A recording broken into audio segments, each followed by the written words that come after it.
também sobre os temperamentos. Vai ser uma bênção, você não pode perder, amém? Para falar de relacionamentos transformados, eu quero resgatar um pouquinho com vocês uma pregação que, assim, sei por que Jesus está fazendo isso comigo, falando comigo sobre isso, porque em maio, minha última pregação aqui na igreja foi sobre relacionamentos inabaláveis. Se você perdeu, corre no nosso YouTube, tem uma playlist lá da série Inabalável, e uma das pregações, lá por volta de maio, junho, foi sobre relacionamentos transformados. E o que eu falei, basicamente, naquele dia? Sobre o conceito de amor e sobre o conceito de relacionamento.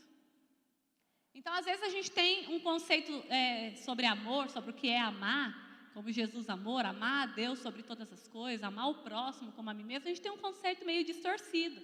Então, é preciso lembrar que amor é o quê? É uma forte afeição por outra pessoa, nascido de laços de sangue ou de relações sociais.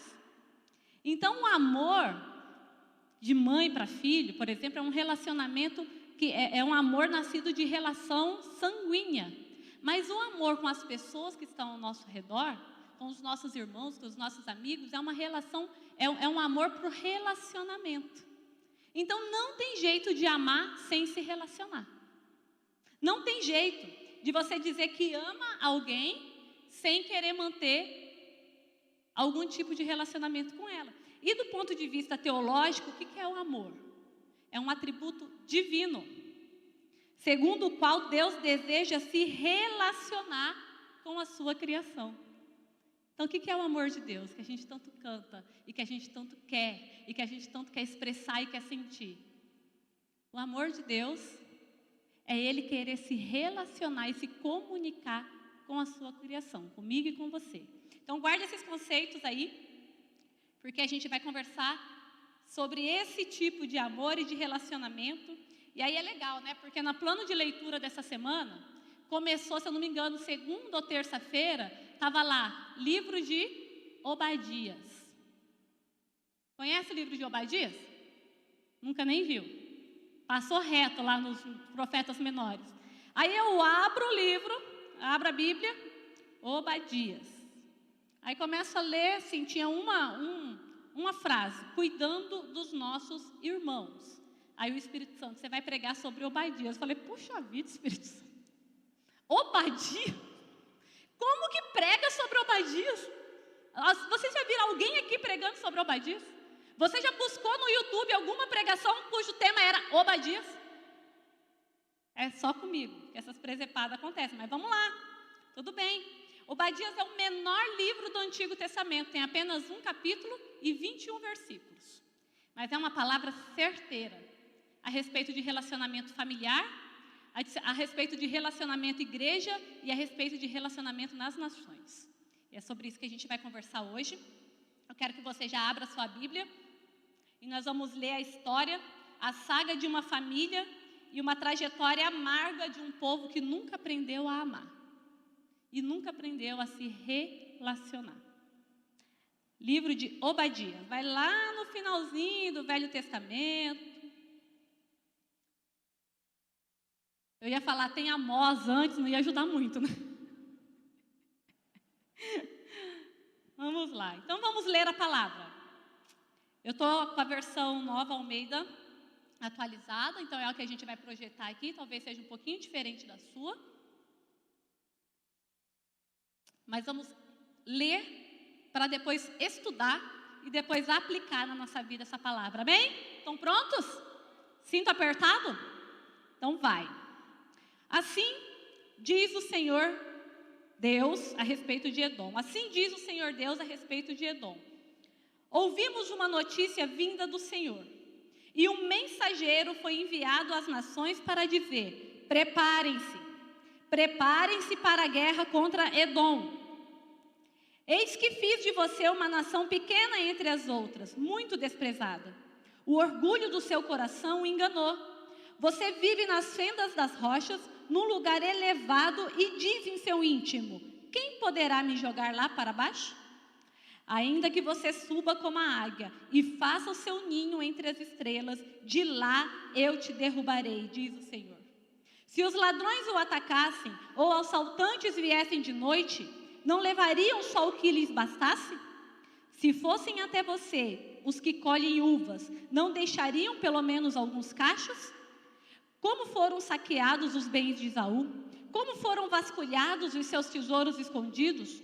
Todos os seus aliados, ó Edom, o empurraram para fora do seu território. Aqueles que estavam em paz com você o enganaram e prevaleceram contra você. Aqueles que sentam à sua mesa prepararam uma armadilha para os seus pés, e não há em Edom entendimento. Naquele dia, diz o Senhor, destruirei os sábios de Edom e o entendimento do monte de Esaú. Os seus valentes, ó Temã, ficarão apavorados, para que no monte de Esaú todos sejam exterminados pela matança. Por causa da violência feita ao seu irmão Jacó, você ficará coberto de vergonha e será exterminado para sempre. Então, no versículo 11. No dia em que estranhos levaram os bens de seu irmão Jacó, você estava presente. Quando estrangeiros entraram pelos portões e lançaram sorte sobre Jerusalém, você mesmo era um deles. Você não devia ter olhado com prazer para o dia do seu irmão, o dia da sua calamidade. Você, Edom, não devia ter se alegrado pelo que aconteceu com os filhos de Judá, no dia da sua ruína. Você não devia ter falado de boca cheia no dia da sua angústia. Você não devia ter entrado pelo portão do meu povo no dia da sua calamidade. Você não devia ter olhado com prazer para o seu mal no dia da sua calamidade. Você não devia ter posto as mãos sobre os seus bens no dia da sua calamidade. Você não devia ter parado nas encruzilhadas para exterminar os que escapassem. Você não devia ter entregado ao inimigo os que escaparam com vida no dia da angústia. Porque o dia do Senhor está prestes a vir sobre todas as nações. Você será tratado da mesma forma como tratou os outros. O mal que você fez cairá sobre a sua cabeça.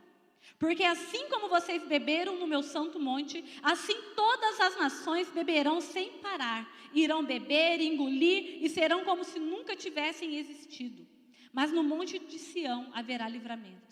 O monte será santo, e os da casa de Jacó tomarão posse de sua herança. A casa de Jacó será fogo, e a casa de José será chama, mas a casa de Esaú será palha. O fogo e a chama incendiarão a palha e a consumirão, e ninguém mais restará na casa de Esaú, porque o Senhor o falou. Os de Neguebe tomarão posse do monte de Esaú, e os de Cefalá ocuparão o território dos filisteus. Tomarão posse também dos campos de Efraim e dos campos de Samaria. E Benjamim tomará posse de Gileade. Os cativos do exército dos filhos de Israel tomarão posse do território dos cananeus até Sarepta. E os cativos de Jerusalém, que estão em Sefarade, tomarão posse das cidades do sul. E o último versículo. Salvadores hão de subir ao monte de Sião, para julgarem o monte de Esaú, e o reino será do Senhor. Obrigada pela tua palavra, Senhor. Nós nos submetemos a ela. E nós queremos que teu Espírito Santo abra o nosso entendimento para trazer revelação sobre aquilo que o Senhor quer nos ensinar através dessa palavra, em nome de Jesus. Amém? Então, se você nunca leu um livro da Bíblia inteiro, você acabou de ler o primeiro. Glória a Deus. É assim que a gente vai crescendo. Então, nós vemos que Deus usa o profeta Obadias para denunciar os pecados de Edom. Nossa, veio para julgar o pecado. É isso que a Bíblia diz que o Senhor vai fazer também na sua segunda volta.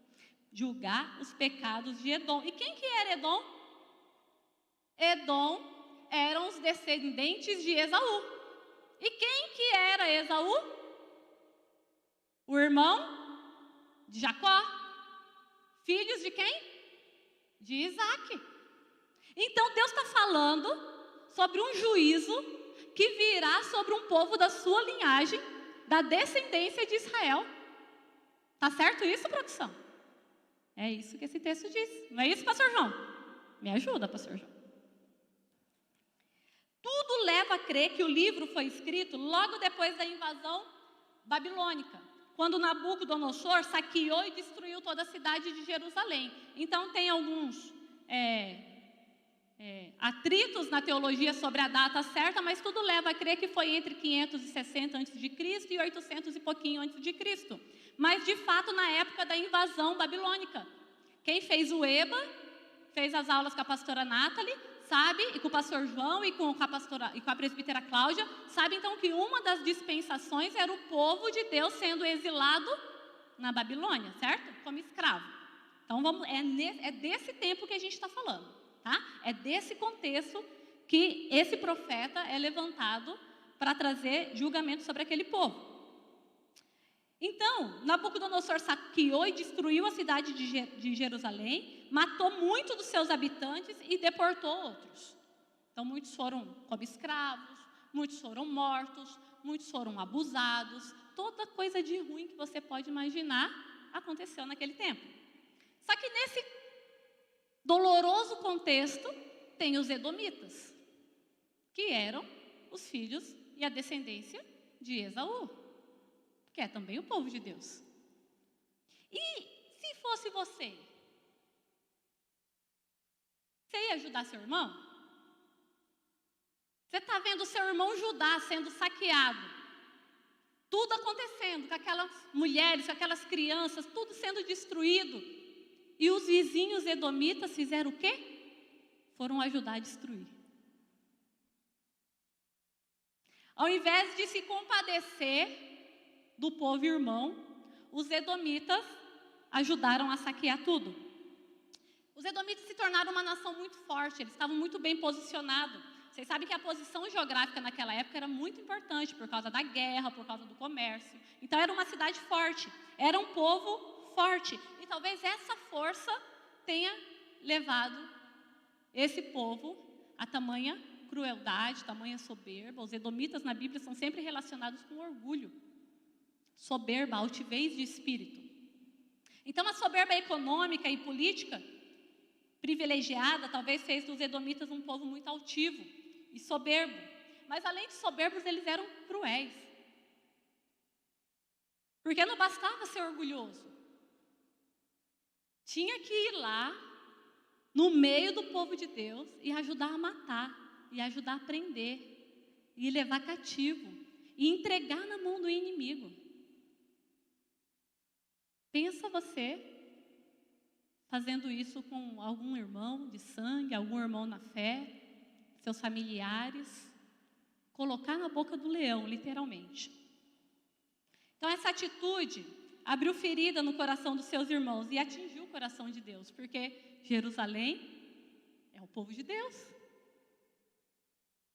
Estava tudo escrito que isso ia acontecer, mas é o povo de Deus. Então, quando Obadias é levantado como profeta para anunciar as consequências desse relacionamento quebrado, ele não vem com a palavra bonitinha de afeto e amor, não. Ele vem com a palavra de juízo. Assim diz o Senhor, porque você fez isso, isso, isso, vai acontecer a você aquilo, aquilo e aquilo. É de fazer a gente temer e tremer. Mas presta atenção, estamos falando de relacionamentos transformados. E a primeira coisa que eu quero que você guarde no seu coração é que quando eu e você decidimos não nos relacionar de forma saudável, não amar o próximo, não resolver nossos conflitos dentro dos nossos relacionamentos, nós também estamos pecando contra o povo de Deus. Quando você diz, eu não gosto desse irmão, você está dizendo, eu odeio a noiva de Jesus. Ai. Já pensou, Márcio, você é noivo da Fabrinho? No alto dos seus 18 anos, aquele nenenzinho que vocês dois eram, tá? Aí você chega na sua família, chega diante dos seus amigos e apresenta a Fabrini. Aí todo mundo conversa com você, todo mundo gosta de você, mas fazem assim para a Fabrini. Não, eu aceito você, Márcio, mas a Fabrini eu não aceito. Como você se sentiria? A noiva desprezada. É assim que acontece toda vez que eu nutro? Ainda bem que tem professor, tem de tudo aqui, gente, para ajudar. Toda vez que eu nutro, que palavra esquisita. Raiva, ódio, ranço, mimimi, dá o nome que você quiser a respeito de um irmão, de sangue ou na fé. Eu estou dizendo, Jesus, eu te amo, eu te aceito, meu noivo, mas eu odeio a sua noiva. Essa parte do seu corpo eu detesto. Jesus, o seu olho é horrível. Jesus, seu cabelo é tenso. Se nós sairmos do campo de romantizar o amor e formos para a prática bíblica, é isso que o Senhor está dizendo para nós hoje, sobre relacionamentos transformados. Mas você já percebeu como que nos tempos atuais tudo tem nos levado, e tudo tem levado a sociedade a evitar e a desperdiçar relacionamentos? Facilmente a gente dispensa pessoas. Facilmente a gente mata pessoas no nosso coração. Facilmente a gente diz: eu até te amo, mas não preciso conviver com você. Facilmente a gente tira pessoas da nossa rota. Matamos emocionalmente aqueles com quem não concordamos. Evitamos nos envolver para também não sermos machucados. Dependendo da história de cada um. Não, é melhor eu parar aqui, porque eu não quero chorar. Eu não quero brigar. Eu não quero sofrer. E a pandemia está aí, né, para nos ensinar isso.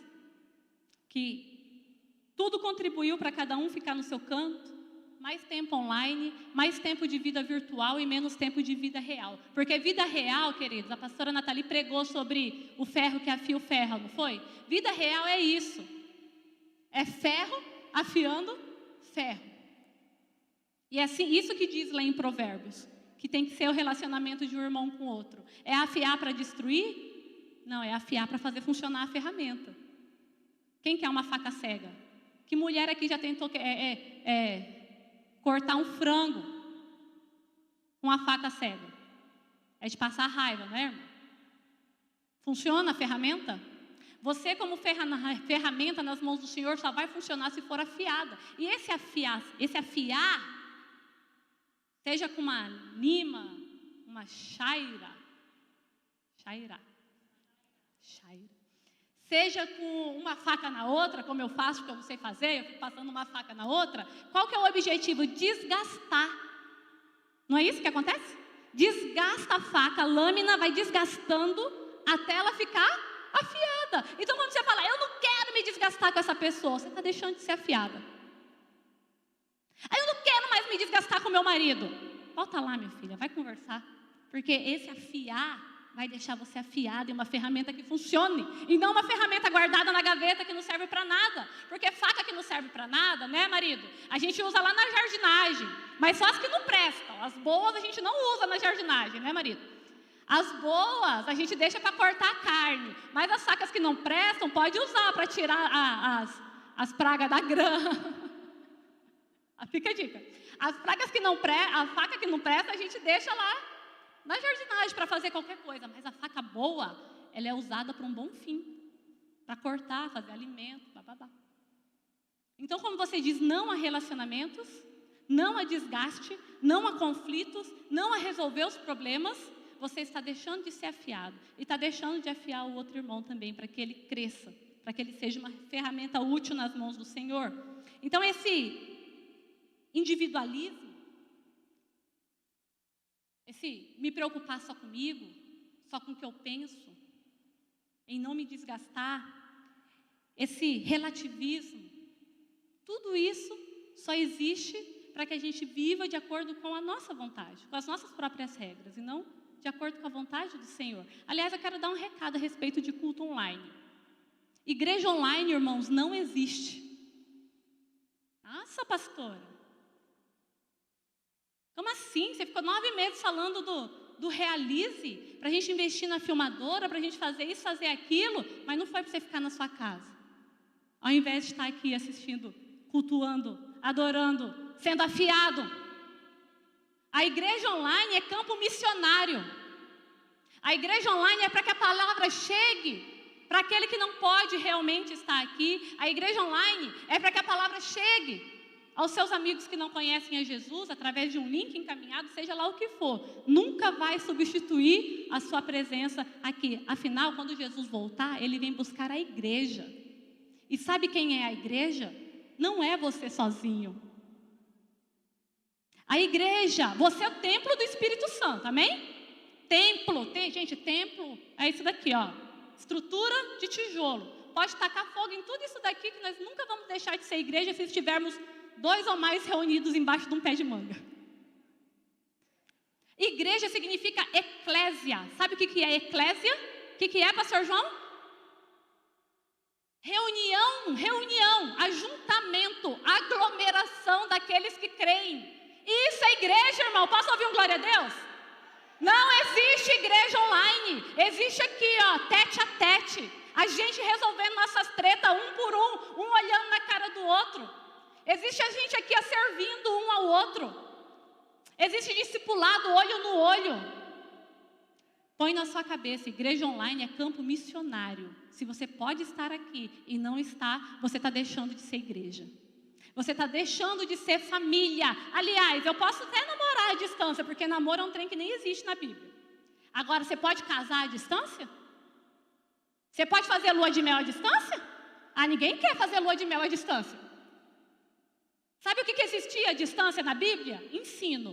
Paulo ensinava através das cartas, lembra? Ele estava lá em Roma, mandava carta para um, mandava carta para outro. Ensino à distância pode ter. EAD.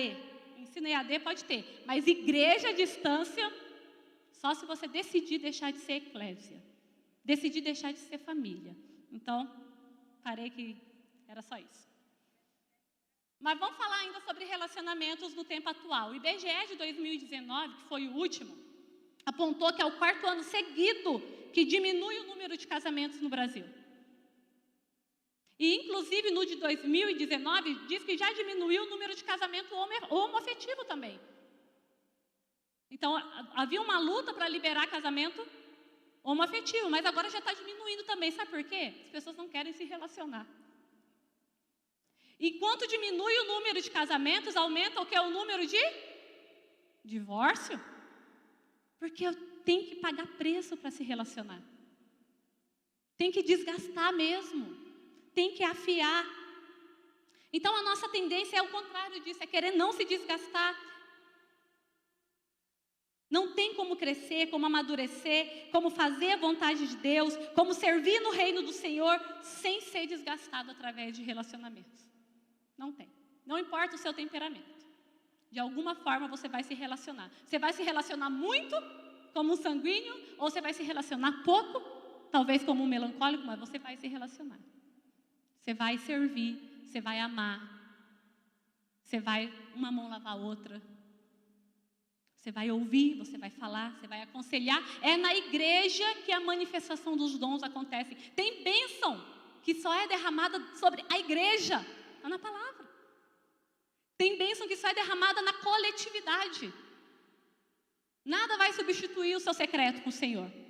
Nada vai substituir sua vida com Deus, seu tempo devocional, você no seu quarto. Mas tem bênção que só vai ser derramada à igreja. Você quer receber ou não? Amém. Glória a Deus. Vamos voltar para Obadias. Não tem como entender o livro de Obadias sem antes viajar na história. Não tem como voltar os nossos olhos para o passado e não tem como interpretar esse livro sem entender os relacionamentos de uma família patriarcal. O livro de Obadias é a saga da inimizade histórica entre Edom e Israel, entre os edomitas e os israelitas. Esses 2 povos, como já vimos, são descendentes de Esaú e Jacó, filhos gêmeos de Isaac e Rebeca. Veja bem, vamos considerar alguns pontos desse relacionamento. Então nós vamos dar uma passeadinha na Bíblia aí de novo. Vai lá em Gênesis 25. Só para você ir visualizando. Como diz meu marido, coloque os olhos na sua palavra, na sua Bíblia. Como começou essa guerra entre Edom e Israel? No ventre da mãe. Papagaio.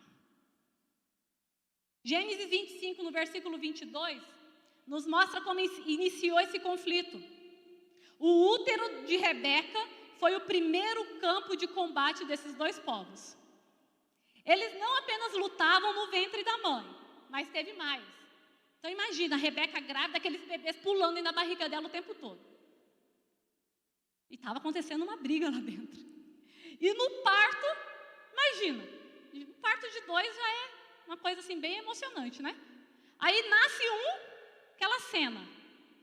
Nasce Esaú. E de repente, ai, o pezinho, vai ter uma mão no pé.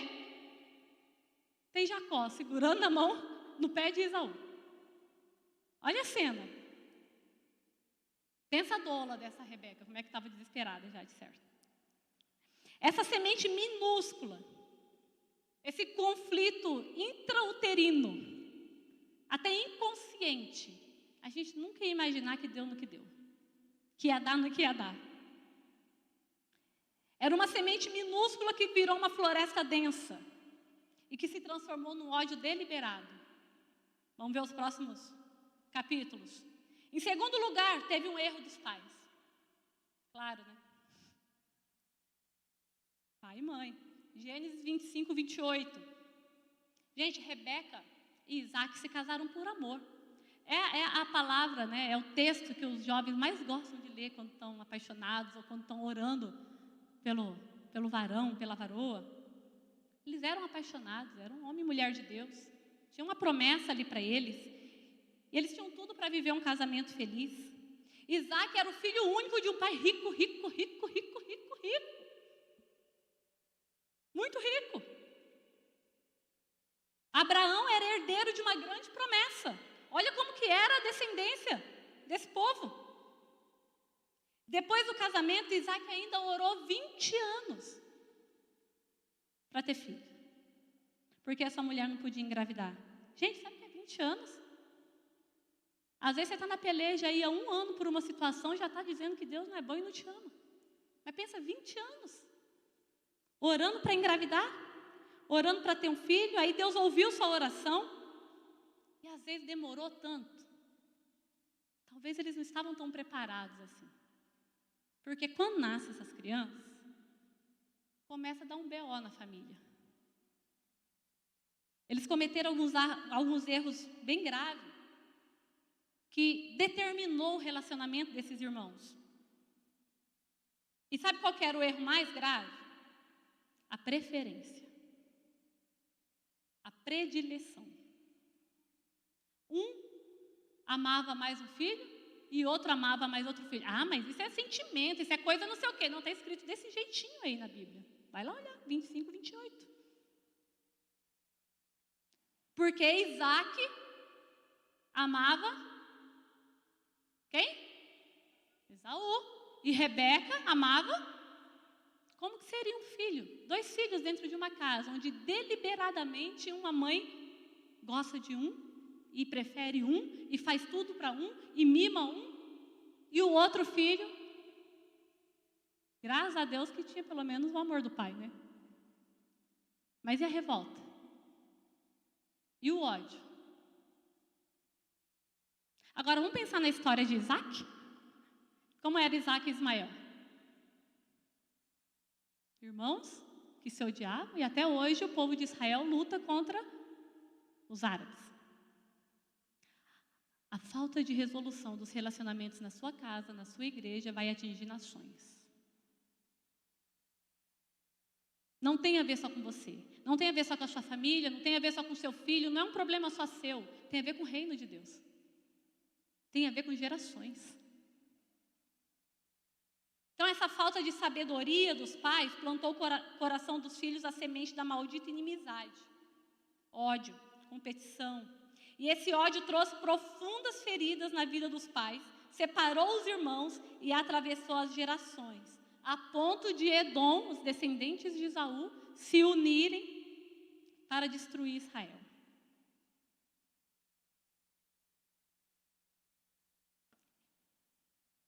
Isaac e Rebeca não cultivaram a amizade entre os filhos. Sabe aquelas brigas de irmão que acontecem? E pai e mãe sabem que tem que entrar e resolver? Sabe aquilo de pai e mãe colocar os dois juntos numa camiseta só e deixar lá chorando até se resolver e voltar a conversar? Talvez faltou isso para Isaac. Senta aqui no colo da sua irmã e fica sentada com ela, olhando na cara dela, dizendo que você ama ela. Quem nunca fez isso em casa? Levanta a mão. Eu já fiz. Tá certo? Não tá, mas resolveu? Resolveu. Vocês vão ter que se entender. E o Cláudio às vezes fala assim para as crianças, vocês são irmãos. Quando papai e mamãe morrer, vai ficar vocês dois. É a sua família. Você tem que respeitar o seu irmão, você tem que respeitar a sua irmã, você tem que proteger a sua irmã. E se a gente não ensinar pequenas coisas assim, desde o ventre para os nossos filhos, a gente pode estar cultivando ódio no coração deles. E aí depois dizer, onde foi que eu errei? E muitas outras coisas que a gente fala na escola de pais sobre isso. Se você tem pai de filho adolescente, toda segunda, quarta-feira do mês. Se você tem filho de idade da barriga até 11 anos, na primeira quarta-feira do mês. Primeira quarta-feira do mês, escola de pais Libertim. Primeira quarta-feira do mês, escola de pais Agapinho. Precisamos falar sobre isso. Você precisa aprender sobre isso. Ninguém nasce pai. Ninguém nasce sabendo. Não é verdade?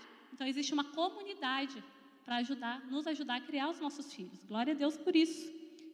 Então, o casamento de Isaac e Rebeca também tinha outro detalhe. Estava meio desgastado. Como é que a gente sabe isso?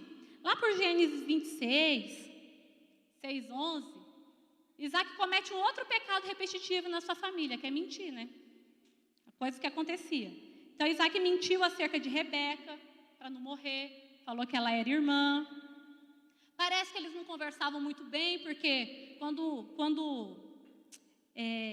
tem um texto lá em 27:5 que diz que Rebeca estava escondida atrás da parede, digamos que é parede, que é tenda, sei lá o que era isso, escutando Isaac orar, Isaac falar com o anjo.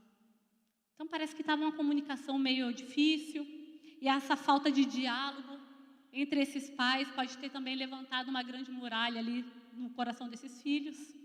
E essa inimizade se espalhou para os seus descendentes. E aí lá em Obadias, 1500 anos depois, está lá os edomitas ainda com ódio. Mas vamos lá. Em Gênesis 25, do 29 ao 34, a Bíblia vai falar de um jantar que saiu caro. Quem lembra? Está Esaú e Jacó. E o que Esaú faz com o seu direito de primogenitura? Vendeu por um prato? Cuidado com a gula, irmão. Pode perder a bênção por causa de um prato de comida. Ele deu a Jacó. Quem nasceu primeiro? Quem saiu primeiro? Então, quem era o mais velho? Esaú. Então, de quem eram todas as bênçãos? Esaú. Era assim, gente. Justo, não justo? Era assim. A herança era de Esaú. Mas Esaú não deu moral para essa coisa espiritual. E essa foi a refeição mais cara da história. Ninguém nunca pagou um preço tão alto por causa de um prato de sopa. Sabe, Esaú demonstrou desprezo pelas coisas espirituais.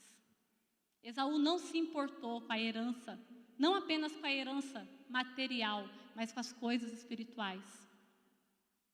Ele não se importou. E é por isso que a descendência dele é conhecida por pessoas, os edomitas eram conhecidos por pessoas que nem religião tinham. Eles tinham algumas divindades, mas o que importava para eles era roubar, saquear, comer. Era isso que eles gostavam de fazer, sabia? Era uma descendência que não se preocupou com as coisas espirituais. Vendeu por causa de um prato de comida. Em quarto lugar, teve uma mentira muito astuciosa, lá em Gênesis 27. Se você ler do versículo 6 até o versículo 29, você vai entender então que Isaac fala que vai abençoar Esaú, como era a tradição, como era a cultura. Isaac está prestes a morrer e vai abençoar o filho mais velho, Esaú. Mas o que Rebeca faz? Dá um jeitinho. Igual quem? Lá atrás. Igual Sara. Vamos dar um jeitinho, está demorando demais para eu engravidar. Vou ajudar Jesus. Deus, Espírito Santo, né? A Trindade toda estava lá, gente. Vamos ajudar. E aqui Rebeca quis ajudar. Ela quis tomar nas suas mãos o destino da vida de Jacó. Só que teve um BO ali também, que talvez você não tenha percebido.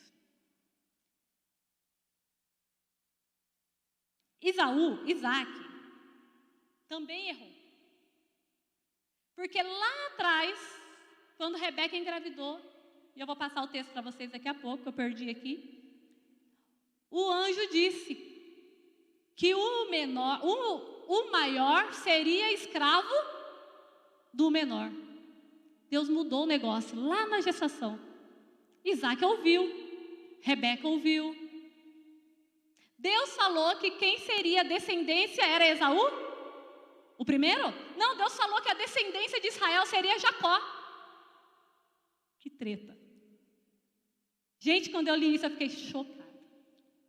A descendência era para Jacó. E Rebeca quis fazer, talvez, a coisa certa, dando um jeitinho na mão de Deus. Vai saber o que Deus ia fazer para não dar certo de Isaac abençoar. Não foi assim quando ele foi lá, quando o próprio Isaac foi amarrado e Abraão ia sacrificar Isaac, Deus não deu um jeito, resolveu? Não, para tudo, o cordeiro está aqui, ó, não é eu só estava provando. Mas Rebeca não confiou. E ela tentou dar um jeitinho. Então, mais uma mentira, mais uma astúcia, mais alguém tentando intervir nos planos de Deus. A linhagem do Messias passaria por Jacó, Gênesis 25, 23. Contrariando a cultura, contrariando a tradição. Não seria o mais velho, seria o mais novo. E sabe por quê? Quando Deus nos elege, não é por mérito. Deus nos elege de acordo com a sua graça e com os planos e os propósitos dele.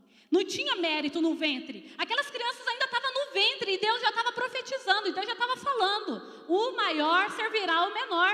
Por quê? Porque eu quero. Vai ser assim. Mas os pais tentaram dar um jeitinho. Irmãos, não podemos interferir no propósito de Deus. Não precisamos dar uma mãozinha. Ele é poderoso para cumprir todos os seus planos. Você está na luta, espera. Deus é poderoso para cumprir os seus planos. Aguarde. A coisa mais difícil que tem para o ser humano fazer é esperar. Meu Deus, como é difícil esperar. Mas se a gente não esperar, a gente pode pôr a perder tudo. A gente pode estragar tudo com a nossa mãozinha. A gente não pode atropelar as coisas. Senão a gente vai causar mais mal e provocar grande sofrimento. E em quinto lugar, lá em Gênesis 27, 41, devido a tudo isso que aconteceu, no final, como que fechou? Isaac abençoou Jacó, que fez o que a mãe mandou, se passou por Esaú, falsidade ideológica, né? Se passou por Esaú, recebeu a bênção do pai e a partir dali gerou um ódio tremendo no coração dele. Se a relação já não era boa, a partir desse momento acabou. Esaú sai prometendo matar Jacó. Para ajudar Jacó, a mamãe faz o que de novo? Foge, meu filho, que a coisa ficou ruim. E toda uma história manipulada por intrigas pessoais, por vaidades, por ranço, por não confiar, por não esperar. E isso gerou um ódio violento entre Esaú e entre Jacó. Lá em Gênesis 33, se você ler a história de 1 a 17, você vai observar que, lembra Peniel lá no impacto? Qual que é a história do Peniel? Jacó, o mentiroso, não posso contar as coisas do impacto. Mas é a primeira pregação, lembra? No Peniel. O que é Peniel? O lugar, então, onde Esaú e Jacó se encontram. E essa família resolve, então, resolver esse problema. Esses irmãos. Jacó decide ir atrás de Esaú. Jacó decide resolver o problema de relacionamento com esse irmão. Então, lá em Peniel, naquele lugar, ele resolve, ele tem uma experiência com o anjo, sai coxo, sai manco. Mas ele decide pagar o preço que for para restaurar o relacionamento com esse irmão. Só que parece que aquele ódio continuou crescendo na descendência. Parece que eles resolveram entre eles a situação. Não foi? Gênesis 27, 33. Entre eles parece que foi resolvido, mas parece que eles não ensinaram isso para as próximas gerações. Para as próximas gerações ficaram as histórias. Ficaram as coisas que aconteceram. A mentira, o engano, a preferência, uma mãe que amava mais um filho que o outro, um pai que amava mais um filho que o outro. E chegou ali em Obadias. Conseguiram resolver no âmbito pessoal, mas não conseguiram sanar o ódio entre os seus descendentes. Então, Obadias vem escrever as tragédias consequentes dessa mágoa. Em sexto lugar, uma hostilidade. O que é uma hostilidade? Uma inimizade, uma oposição, uma resistência que nunca acabou. E aí tem vários textos na Bíblia que vai contar como que era esse relacionamento entre Esaú e Jacó e a sua descendência. Tem muitos textos, lá em 1 Samuel 22, se você quiser anotar e ler depois. Lá em 2 Reis 8, lá em Joel 3,18, Amós também profetizou sobre as consequências desse relacionamento. Ezequiel profetizou, lá em Ezequiel 35, nós também acabamos de ler, lemos junto com Obadias, também profetizando sobre o quão ruim isso ia dar. A Bíblia está cheia dessa história sobre Edom. Deus ordenou que os israelitas tratassem os edomitas como irmãos, mesmo assim. Mas várias vezes, nesses textos que eu citei, mostra Edom não querendo se entender com Israel. Edom resistindo, Edom querendo continuar inimigo e obrigando até Israel uma jornada muito mais extensa, a ficar muito mais tempo rodopiando. Os edomitas eram absolutamente insensíveis à necessidade dos hebreus e até mesmo se recusaram a conversar quando Moisés falou com eles lá em Deuteronômio também. Olha, passa lá pelo campo de Edom, mas não caça briga com esse pessoal não, só passa por lá. E Edom falou, não, aqui vocês não vão passar, dá a volta.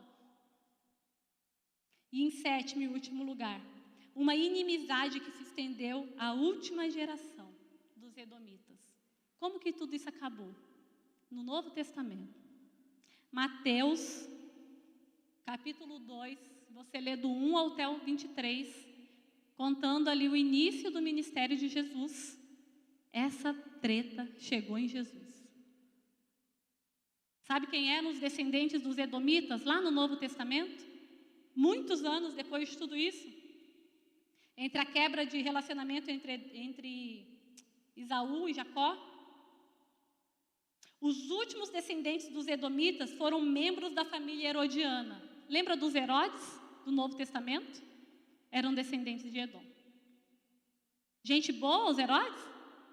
Vamos lembrar aqui. Todos os Herodes eram hostis a Cristo e a sua igreja.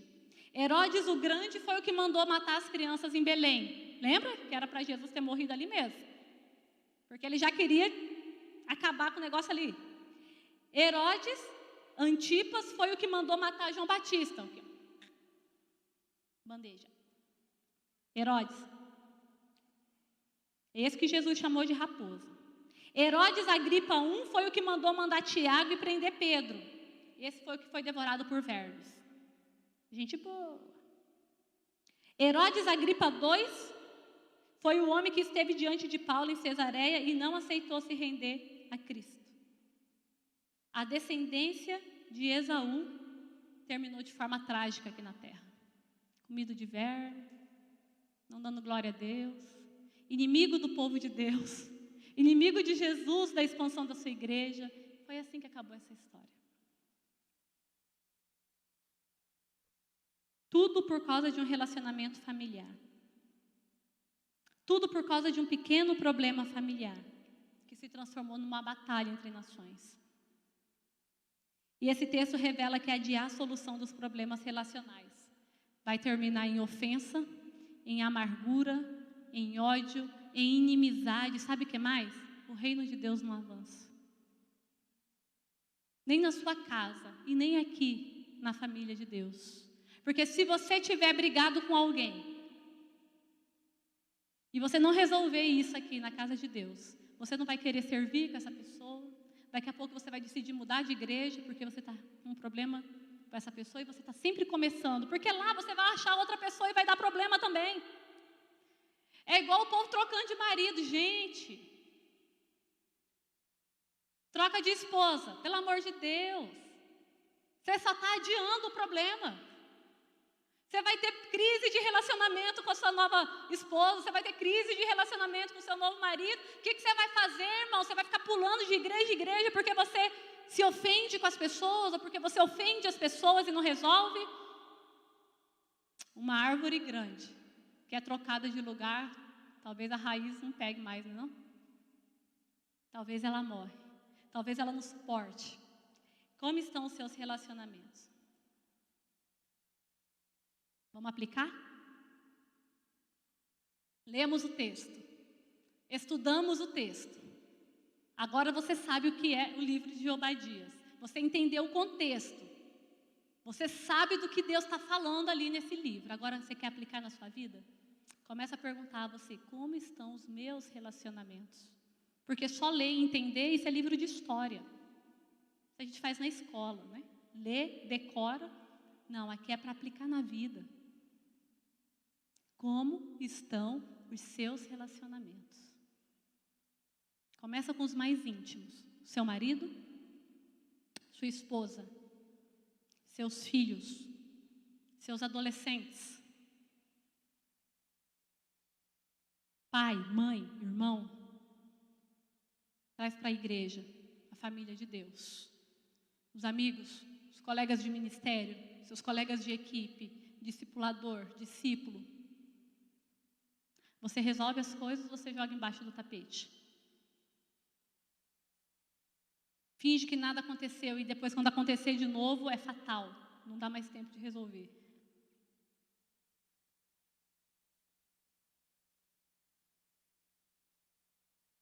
Como você resolve as coisas quando está ofendido, magoado com alguém da sua família, da igreja, do trabalho? Se você tem algo para resolver com algum irmão, com algum familiar, com algum colega, Mateus 18 na sua vida. Traz para o Novo Testamento agora tudo isso que a gente falou. E anota aí. Lá está explicando como é que você vai fazer para resolver. Mateus 18, 15 a 35. Tem princípios básicos para a resolução de conflito. Para manter os seus relacionamentos. Para você aplicar na sua vida. Mas o primeiro. Mateus 18. A primeira coisa, que está lá no versículo 15, é assim: se o seu irmão pecar contra você, vá e repreenda-o em particular. Olha que não é se você pecar contra o seu irmão, ou seja, se você errou, mas não fui eu que fiz, eu não vou fazer nada. Você vai. Porque quem perceber primeiro é que toma a iniciativa. O testemunho. Sou eu e minha amiga Querubim. Quem é minha amiga Querubim? A Cláudia. E eu estou vendo que minha amiga Querubim está esquisita comigo. Eu mando mensagem para ela, ela responde assim. Falei, vixe. Mas eu, né, tô assim, não, deve estar num dia mal, né, pastora? Todo mundo tem um dia mal. Mais uma mensagem. Falei, essa não é minha amiga, não. Não me chamou de negosa, não me chamou de deizoca, não perguntou se eu estava dormindo ou acordada.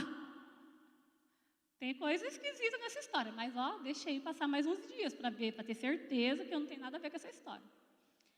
Aí na próxima, teve uma reunião presencial, aí sai do online e vem para o presencial, tá? Porque no WhatsApp é legal fazer assim, né? Aí vem no tete-a-tete, reunião aqui na igreja.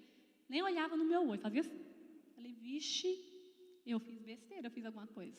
Cheguei em casa, isso na terça-feira, cheguei em casa, na quarta, cheguei em casa, fiquei pensando sobre isso na quarta-feira, falei, vou ter que fazer alguma coisa. Amiga, você está triste comigo? A cara de cão arrependido. Eu já sabia que eu tinha feito alguma coisa, gente. Eu tinha alguma coisa que tinha feito. Eu já vou assim preparada. Eu não tenho medo não de chamar para conversar, e não tenho medo de tomar bronca, e não tenha medo de ouvir a verdade. Porque se você não fizer isso, você vai só se afastar. Sabe o que podia ter acontecido? Tá brava, deixa para lá. Tá brava, deixa para lá. E aí, sabe o que a gente faz quando se distancia? Não conecta mais. Posso perder minha melhor amiga. Posso perder uma amiga. Porque não queria ouvir a verdade. Aí ela responde assim, não queria falar sobre isso agora. Eu falei, amiga, nós vamos falar? Não é triste a palavra, mas depois a gente conversa, ainda estou orando, meus amigos melancólicos. 50 mil anos depois a coisa desce. Tudo bem, falei, tá bom, mas isso eu já estava chorando já. Só de pensar que eu tinha magoado ela, eu já estava chorando. Ah, amiga, tá bom, vamos conversar. Aí tá, quarta EDF. Quem está ministrando no EDF? Eu. Sobre o quê? Comunhão. Na hora de dividir a sala, o que a danadinha faz? Põe eu e ela numa sala só. Lá no Zoom. Não, amiga, sabe o que aconteceu? Você falou isso. Uma coisa pequena. Uma palavra que feriu o coração da minha amiga. Mas se a gente não tivesse conversado, talvez teria perdido uma amizade. Porque Satanás quer trabalhar nas brechas que você deixa. E sabe o que é brecha? Para de achar que é coisa, na brecha é quando você não faz o que tem que fazer. Brecha é quando você não pratica a palavra. Brecha é quando você não obedece. Satanás podia entrar nisso e começar a colocar. Cláudia, nada a ver, porque isso, não sei o quê. Não. E ela também contra mim. E daqui a pouco acabou. Sabe quem seria prejudicado? Eu, minha família, porque minha família ama a Cláudia, ama a família da Cláudia. A igreja, porque eu trabalho junto com a Cláudia, eu faço quase tudo junto com ela. Não tinha a ver comigo, não tinha a ver com sentimento, mas não fiz nada, não vou procurar. Não tinha a ver comigo, tinha a ver com o reino, tinha a ver com uma geração, tinha a ver com o futuro, tinha a ver com vidas. Não existem relacionamentos transformados onde a gente não senta para resolver os problemas, queridos. Tome a iniciativa. Faça um dia do perdão na sua vida. Vai listando todo mundo que você está se sentindo afastado. Você na sua casa também. Começa a escrever. Por que eu estou afastado dessa pessoa? Por que eu estou evitando essa pessoa? Às vezes é coisa grande, mas às vezes é uma bobagem. É um afastamento que você não sabe nem dar nome e que você só vai saber quando você perguntar. Por que eu estou afastado do meu marido? Por que eu não quero dormir de conchinha com meu marido? Cláudio sabe. Uma coisa ele já pergunta: amor, você está bem? Mas eu fico esperando passar mais uns dias. Amor, você está bem? Mas se alguém não der o primeiro passo, Satanás vai deitar no meio. Se alguém não der o primeiro passo, Satanás vai deitar no meio para atrapalhar sua família, seu casamento, o relacionamento com seus filhos. Não pense que você não magoou os seus filhos. Não pense que você não magoou os seus adolescentes. Não pense que só ele que é errado, que ele é rebelde, que ele é isso, que ele é aquilo. Não pense que não tem parte sua, assim como Isaac e Rebeca, pessoas de Deus, homem e mulher de Deus, também erraram. Eu gostaria que você ficasse em pé. Que você fechasse seus olhos e pensasse naquele Jesus na cruz que nós cantamos aqui hoje. Você acha mesmo que ele passou por tudo isso para você viver de pecuinha com o povo de Deus? Ele morreu naquela cruz para que a igreja fosse estabelecida na terra, para que eu e você fôssemos salvos e levássemos salvação a todas as nações. Você acha que ele passou tudo aquilo que nós cantamos na cruz para a gente viver que nem criança, no sentido, não é no sentido pejorativo, mas infantilidade? Não gosto disso, não gosto daquilo, não gosto desse, não gosto daquele. Você acha que Jesus morreu na cruz por causa disso? Ele morreu porque amava aquele que você diz que não gosta. Ele morreu porque amava. Uma morte sofrida de cruz. E sabe o que Obadias aponta no final? O reino do Senhor virá. Obadias está apontando para a volta de Jesus. O reino do Senhor virá. E aí não é o que eu gosto, não é o que eu penso, não é o que eu quero, não é nada. É o dia do juízo do Senhor sobre como você lidou com seus relacionamentos, como você lidou com a sua família, como você lidou com a sua igreja. O dia do Senhor virá. Suas contas estão pagas. Ele quitou o boleto na cruz. Você colocou as contas lá na cruz? Está consumado, diz o Senhor. O reino dele virá. Como estão os seus relacionamentos? Como que essa palavra pode ser aplicada na sua vida, do particular para a geração. Feche seus olhos e comece a orar sobre isso. Senhor, com quem é? Com quem é, Senhor? O ministério da reconciliação foi instaurado por Jesus na cruz. Quem é Jesus que eu tenho que reconciliar? Quem é Jesus? Quem é que eu tenho para resolver? O crente não deixa para amanhã, não. É já. Que é, Senhor, que eu tenho que resolver? Não é esperar o dia, não é esperar assim, não. É a palavra. Vá, procure seu irmão, converse com ele. Se ele não te ouvir, leve 2 testemunhas. Se ele não te ouvir, leve para a liderança da igreja, mas não fica com o sangue do seu irmão nas tuas mãos. Assim diz o Senhor. Eu venho buscar uma igreja madura, não uma menina. Eu venho buscar uma noiva madura, não um neném. Espiritual, emocional. Agentes de transformação. Ministros da reconciliação.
Jesus pode olhar para você e dizer: verdadeiramente você é filho de Deus?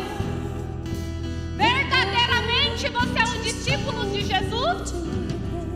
Inverte agora a ordem dessa canção.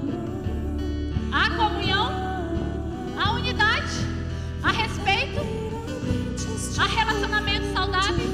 Eu gostaria que você saísse do seu lugar e viesse aqui à frente.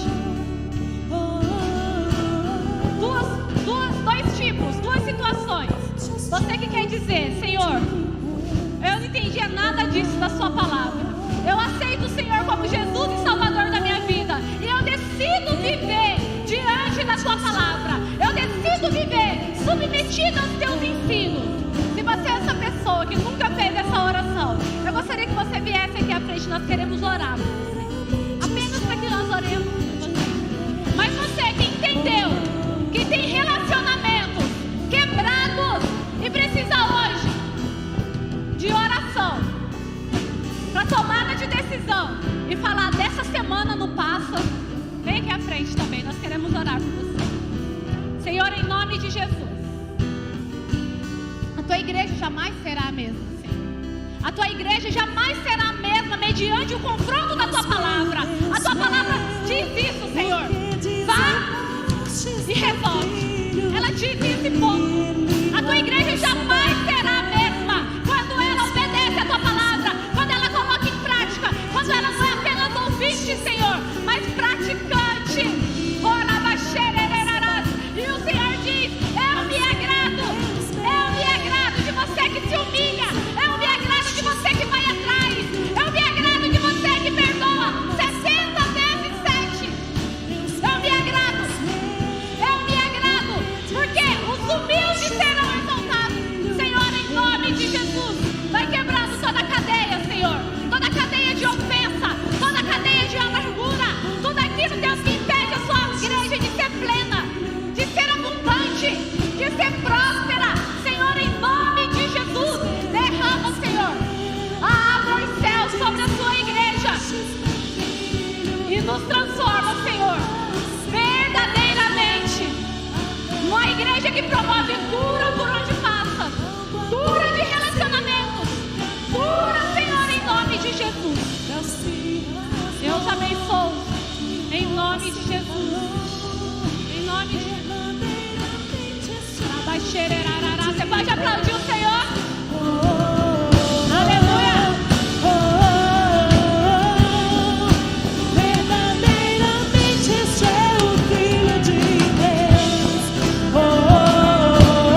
nome, Jesus, nós te amamos. Nós te amamos pela tua palavra. Nós te amamos pela tua compaixão, misericórdia. Aleluia. Pode se sentar. Aleluia. Vamos ver as novidades da semana. Deus. Olá, você está no Agape News.